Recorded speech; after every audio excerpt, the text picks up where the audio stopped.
ஏங்க எங்களுக்காக வந்த ஒரு மனுஷனை நாய் மாதிரி அலைய விடுறீங்களேங்க. நாங்க தானே எங்களுக்கு வேணும், நாங்க அவரை தேர்ந்தெடுத்து நீங்க அவருக்கு சொத்துக்கு அவர் எப்படியோ வாழ்ந்துட்டு போறாங்க. தமிழ்நாட்டு மக்களுக்கு நல்லது பண்ணணும்னு நினைச்சு வந்த மனுஷனை எப்படி உங்களுக்கு மனசு வருது? இப்படி போட்டு சித்திரவதை பண்றீங்க. அவர் தூக்கம் இல்ல, சாப்பாடு இல்ல அவருக்கு. அவர் பாவம் சும்மாவே விடாது. ஆளுநர் சார், நீங்களும் மனசாட்சி உள்ள ஒரு மனுஷனா நடந்துக்கோங்க. அவர் மெஜாரிட்டி காரணம் தமிழக மக்கள் நாங்க இருக்கோம். அவருக்கு தேவையான மெஜாரிட்டி நாங்க கொடுப்போம்.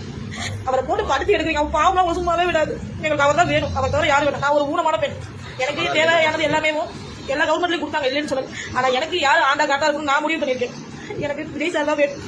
ஏன்னா எங்களுக்காக வந்த ஒரு மனுஷனை நாய் மாதிரி அலைய விடுறீங்களேங்க. நாங்க தானே எங்களுக்கு வேணும், நாங்க அவரை தேர்ந்தெடுத்து நீங்க அவருக்கு சொத்துக்கு அவர் எப்படியோ வாழ்ந்துட்டு போறாங்க.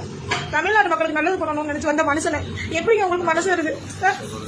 இப்படி போட்டு சித்திரவதை பண்றீங்க. அவர் தூக்கம் இல்ல, சாப்பாடு இல்ல அவருக்கு. அவர் பாவம் சும்மாவே விடாது. ஆளுநர் சார், நீங்களும் மனசாட்சி உள்ள ஒரு மனுஷனா நடந்துக்கோங்க. அவர் மெஜாரிட்டி காரணம் தமிழக மக்கள் நாங்க இருக்கோம். அவருக்கு தேவையான மெஜாரிட்டி நாங்க கொடுப்போம். அவரை போட்டு படுத்தி எடுக்கிறீங்க. அவர் பாவம் சும்மாவே விடாது. எங்களுக்கு அவர் தான் வேணும். அவர் தவிர யாரும் வேணும். நான் ஒரு ஊனமான பெண். எனக்கு தேவையானது எல்லாமே எல்லா கவர்மெண்ட்லயும் கொடுத்தாங்க, இல்லைன்னு சொல்லுங்க. ஆனா எனக்கு யாரு ஆண்டா காட்டா இருக்குன்னு நான் முடிவு பண்ணிருக்கேன். எனக்கு விஜய் சார் தான் வேணும்.